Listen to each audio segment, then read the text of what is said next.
I strolled through the widely spaced pools of light from the lamp posts bolted to the edges of the walkways, enjoying the balmy evening, until footsteps thumped rapidly behind me, and Willow wheezed, "Hey, wait up!"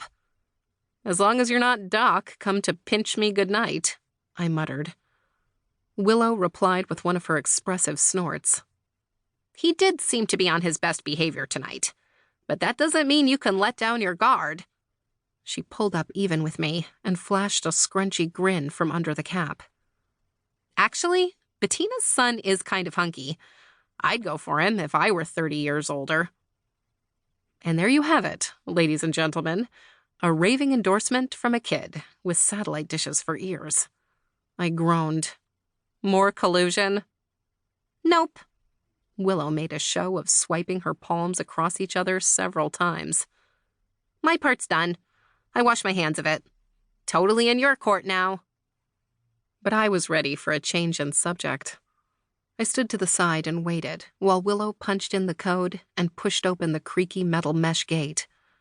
After I'd stepped through behind her and the gate had swung closed with a satisfying clang, I said, "Since I got all mushy earlier and told you about my mom, I'm going to exercise my right to be nosy and ask where yours is."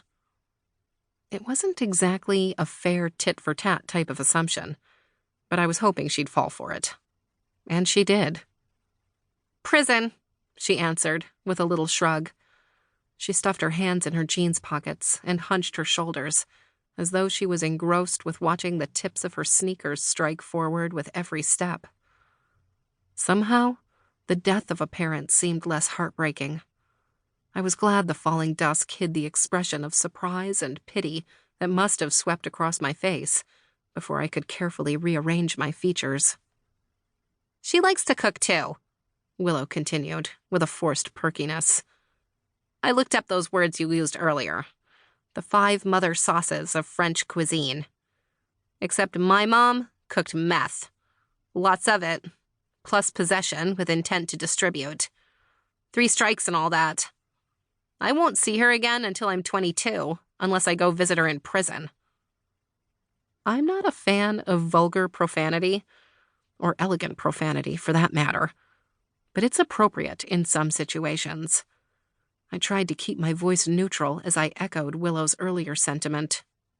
She scuffed along for a full minute in silence, then stopped and peered up at me.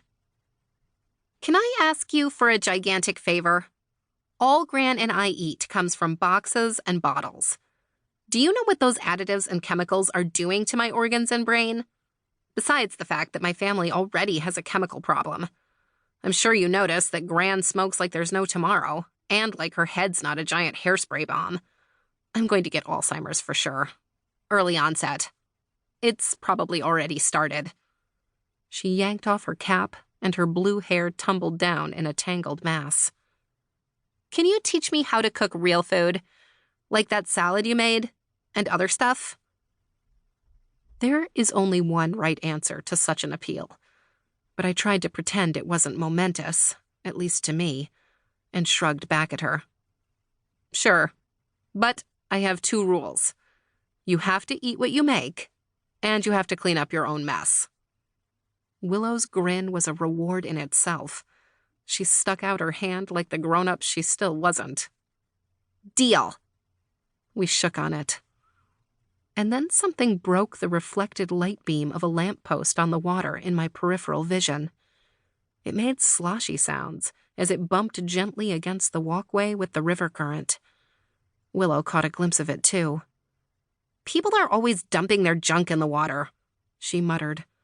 "Looks like a tarp." She stooped to grab at the sodden fabric, but suddenly froze in an open pike position, teetering on the edge of the walkway. She emitted a strangled shriek before vomiting all over the place. I caught her before she fell and hauled her back to safety.